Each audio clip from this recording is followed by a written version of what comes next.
Primeran C bat. 153, 18. Pink Panthers.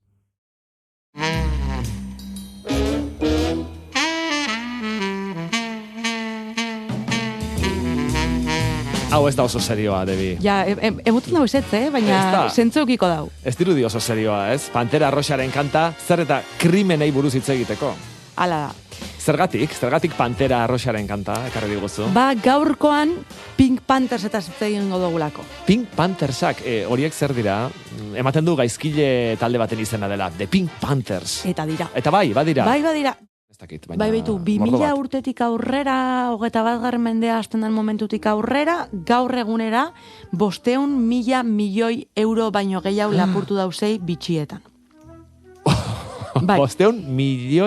500.000 milioi esan duzu? Bai, 500 milioi. 500 milioi euro, bueno, alere asko da, 500 milioi euro. Bai, eta mundu osoan zehar eman dauzei kolpeak, osea, benetan herrialde askotan, horien artean igual dago Argentina, Estatu Batua, Japon, Dubaien, eta Espainiar estatuan baita be, Bartzelonan. Modus operandian nahiko arrunta da, arrunta. Kotxe batekin, bitxidenda baten erakusleioa zeharkatzen daue, talkaiten daue, eta minutu bat baino gutxiagotan, ja urten da dauz. Ja, hori deitzen zaio alunizajea, ez? Esaten diote, hori kristala apurtu kotxearekin, ez dirudi oso isila denik metodo hori.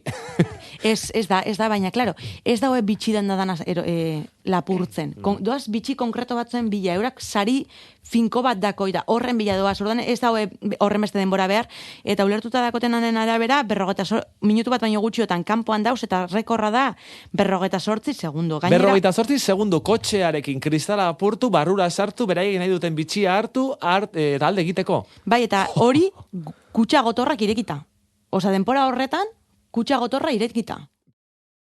Gaur baliatu nahi duzu Pink Panthers lapur bandau, besteak beste, guri azaltzeko, zein ezberdintasun dagoen lapurreta eta ebasketaren artean.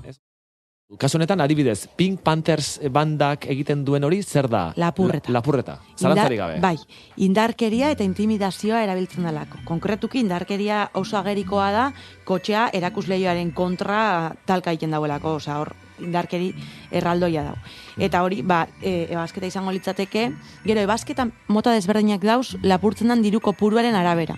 Baina, izango leuke zigoraringago bat, Espainiako zigor kodeari begira, ebasketa batek, lapurreta batek baino. Ez da, kakotxanterrean, ez da horren larria ebasketa bat, lapurreta bat baino. Ze lapurretan esan duzu indarkeria eta intimidazioa dagoela. Hori da. Indarkeria beti pertsonekiko izan daiteke? Ez, objektuen kontra ere. Objektuen kontrako indarkeria ere, bai. Kasu honetan objektuen kontrako indarkeria. Claro.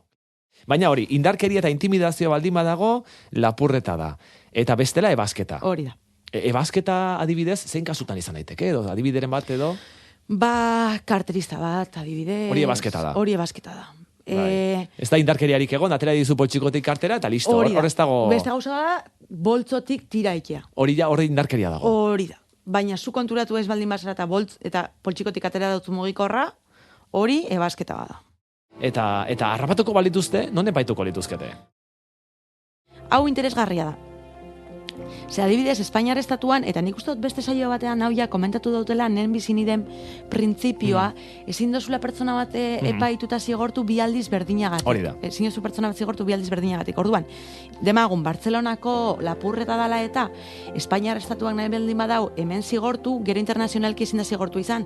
Edo, ja da, bueneko zigortuak izan direlako, ezin dute atzerriko herrialdeetan berriz ere epaitu kasu bat, ez? Herrialde batean epaitu den kasu bat, ezin da gero beste herrialde batean epaitu. Kitxo, amaitzen da hor auzi bide hori.